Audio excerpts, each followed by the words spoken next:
Hello everyone, welcome back to another episode of Shattering the Galaxy। और वैसे मैं आप सभी को बता दूं ये एपिसोड हमारी सीरीज के सीजन 1 का लास्ट एपिसोड होने वाला है। अगला एपिसोड आएगा तब देखेंगे। खैर हमारा ये एपिसोड स्टार्ट होता है और हम मास्टर गोंग यू को देखते हैं जो कि एल्डर जो और मैडम रोयो की मदद करने के लिए आई थी। अब उसकी ऐसी शानदार एंट्री देख के मास्टर लू बोलने लगती है तुम्हारी ये एंट्रेंस तो काफी ज्यादा अच्छी थी, मुझे पसंद आई, लेकिन 1 मिनट रुको, मुझे एक बैरियर क्रिएट करने दो ताकि जब मैं तुम पे अटैक करूँ तो तुम लोग बच के भाग ना पाओ। जो बोलते साथ तो उसने एक बैरियर भी क्रिएट कर दिया था। इसी टाइम पे मैडम रोयो भी गोंग यू को अटैक करने के लिए बोलती है तो वो भी उसके ऊपर अटैक करना चालू कर देती है। तो उसके अटैक को रोकने के लिए मास्टर लू भी काफी सारे स्वॉर्ड अटैक्स करती है और इन दोनों की अटैक्स काफी पावरफुल थे और कुछ हो नहीं रहा था तो गोंग यू एक और टेक्निक का यूज करने लगती है, जैसे एक ड्रैगन टाइप का अटैक क्रिएट हो जाता है जो देख के मैडम लू भी एक जायंट स्वॉर्ड से अटैक कर देती है। वो स्वॉर्ड काफी ज्यादा पावरफुल थी जो उस ड्रैगन को डिस्ट्रॉय कर देती है और उस अटैक की पावर की वजह से मैडम यू और गोंग यू दोनों ही पीछे हो जाती है। लेकिन गोंग यू दोबारा से अटैक करने लगती है। उसने एक और टेक्निक को अभी एक्टिवेट कर दिया था जो होते साथ एक जायंट सील यहाँ पे आ जाती है जो मैडम लू के ऊपर अटैक करती है, उसे सप्रेस कर रही थी। जो देख के तो मास्टर लू भी फिर से एक स्वॉर्ड अटैक करती है, लेकिन वो स्वॉर्ड अटैक उस जायंट सील को रोक नहीं पा रहा था। जो देख के तो एल्डर तो बोलने लगता है एज एक्सपेक्टेड गोंग यू के पास तो एक इमोर्टल लेवल का आर्टिफैक्ट है, अब इसकी मदद से तो हम लोग वूमिंग को काफी इजिली क्रश कर पाएंगे। जहाँ पे हम देखते हैं कि जो मास्टर लू थी उसे भी उस माउंटेन सिल को रोकने में अभी परेशानी हो रही थी, उसकी स्वॉर्ड भी डिस्ट्रॉय हो जाती है। लेकिन इसी टाइम पे यहाँ पे काफी तेजी से उड़ते हुए एक स्वॉर्ड आ जाती है जो कि उस माउंटेन सिल को डिस्ट्रॉय कर देती है, जैसे गोंग यू पीछे की साइड आ जाती है। जबकि दूसरी तरफ तो हम जियांग हान को देखते हैं जो कि मास्टर लू को बचा के नीचे ले आता है और उससे पूछा था होल मास्टर क्या तुम ठीक हो, तो वो भी बोल रही थी मैं तो ठीक हूँ, वैसे तुम्हारी एंट्री काफी ज्यादा कूल थी, बस मेरी चिंता मत करो, थोड़ी बहुत इंजरीज हैं जिनको मैं संभाल लूंगी। लेकिन इसी टाइम पे फिर जहां उसकी स्वॉर्ड को वापस पकड़कर उसके सामने आ जाता है प्रोटेक्ट करने के लिए। तभी मैडम रोयो गोंग यू को बोलने लगती है कि मास्टर यही है वो जियांग हान जिसने हमें इतना परेशान करा, आप इसे अभी मार दो। जिस पे गोंग यू जियांग हान को बोलने लगती है कि तुम तो बस वॉइड ब्रेकिंग रिल्म पे हो, फिर तुम एक ट्रू डिवाइन इमोर्टल वेपन कैसे पोजेस कर सकती हो। जो सुन के तो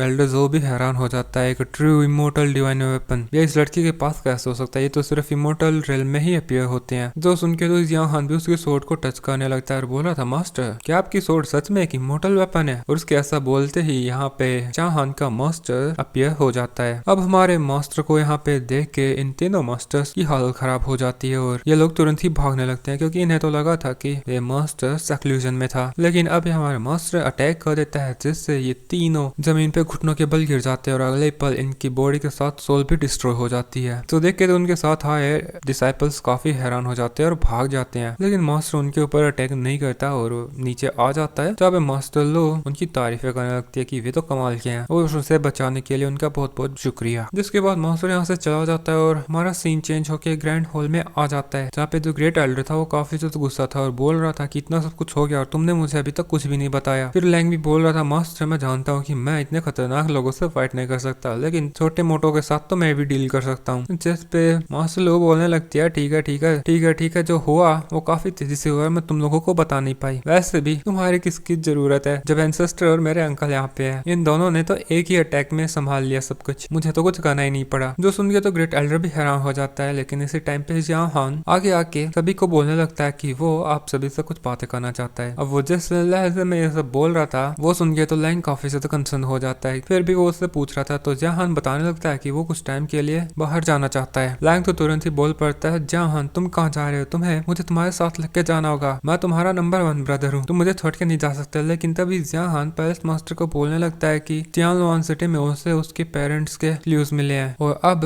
वो इन्वेस्टिगेट करना चाहता है, उसके पेरेंट्स के बारे में पता लगाना चाहता है। जिस पे पैलेस मास्टर फिर पूछ रहे थे कि फिर तुम कब जा रहे हो, जिस पे जियांग हान कल सुबह बोलता है। जो सुन के तो पैलेस मास्टर खुश हो जाती है, वो बोल रही थी फिर तो तुम्हें मेरे हाथ का खाना खाना ही पड़ेगा, और वो ग्रेट एल्डर को सारी तैयारियां करने के लिए बोलती है। और हमारा फिर सीन चेंज हो जाता है और हम सीधा डाइनिंग रूम को देखते हैं जहाँ पे खाना वाना सर्व हो चुका है और लैंग जियांग हान को बोल रहा था देखो ब्रदर वैसे तो तुम अकेले जा रहे हो, लेकिन अगर तुम्हें कोई परेशानी हो तो तुम मुझे बता देना, वैसे क्या इमरजेंसी के लिए मैं तुम्हें अपने टोकन्स दूं। जो सुन के तो यही उसको बोल रही थी तुम्हारी नकली टोकन से जियांग हान को बिल्कुल भी नहीं बचा पाएंगे, इसलिए तुम तो रहने ही दो। लेकिन फिर हम ग्रेट एल्डर को देखते हैं, वो भी जियांग हान को बोलने लगता है कि पहले मुझे तुमसे नाराजगी थी, लेकिन तुमने हमारे फैंगजान पवेलियन के लिए बहुत कुछ किया है, यहाँ तक कि होल मास्टर को भी प्रोटेक्ट करा है। वैसे तो मेरे पास तुम्हें ऑफर करने के लिए ट्रेजर्स नहीं है, लेकिन मैं तुम्हें ये 2 टेक्निक्स पास कर सकता हूँ। और वो जियां हान को 2 टेक्निक्स की बुक दे देता है। अब ये 2 टेक्निक बुक से दिखने में काफी ज्यादा ऑर्डिनरी दिख रही थी, तो देख के लैंग तो हंसने लगता है और वो बोल रहा था, ग्रेट एल्डर, ये तो खाना बनाने की बुक है, क्या आप जियां हान के साथ मजाक कर रहे हो? लेकिन जियां हान समझ गया था कि ये कोई ऑर्डिनरी बुक नहीं है, और वो उन बुक्स को जैसे ही टच करता है तो वे बुक्स बदल जाती है और उनके ऊपर गोल्डन वर्ड्स में कमाल की टेक्निक्स लिखी हुई आती हैं। एक टेक्निक इल्यूजन आर्ट्स थी और दूसरे एक सोर्ड आर्ट था। जो देख के लैंग बोला था, ग्रेट एल्डर, आप हमारे साथ ऐसा कैसे कर सकते हो? आपने तो बोला था कि ये टेक्निक्स गुम हो गई हैं, फिर आपके पास ये टेक्निक्स कहां से आई? जिस पे ग्रेट एल्डर बोला था, तुम पूरे दिन आलसियों की तरफ पड़े रहते हो, फिर तुम्हें ये बुक्स देख के क्या फायदा? लेकिन फिर इन बुक्स को लेके जियां हान ग्रेट एल्डर को भी थैंक यू बोलने लगता है। अब इनकी बातें चल रही थी, दूसरी तरफ से पवेलियन मास्टर खाना बना के ले आती है। जियां हान उस खाने को देखता है जो कि अभी काला हो चुका था और उससे स्मेल भी आ रही थी। जो देख के लैंग बोल रहा था, ब्रदर इसे मत खाना, लेकिन पहले मास्टर बोल रही थी ये तुम्हारा फेयरवेल गिफ्ट होने वाला है। जिस पे फिर लैंग बोल रहा है, मास्टर जियां हान इस खाने को कैसे खा सकता है? इस खाने से तो वैसे स्मेल आ रही है जैसे मेरे शौक से आती है। जियां हान भी बोलने लगता है, मास्टर मेरा पेट भर चुका है। जिस पे पैलेस मास्टर बोल रही थी, अरे अरे ये खाना मैंने स्पेशली तुम्हारे लिए बनाया है, एक सीक्रेट मेथड का यूज करके। इस खाने के अंदर हेवन और अर्थ की पावर मौजूद है और जिसको जैसे तुम खाओगे तो तुम्हें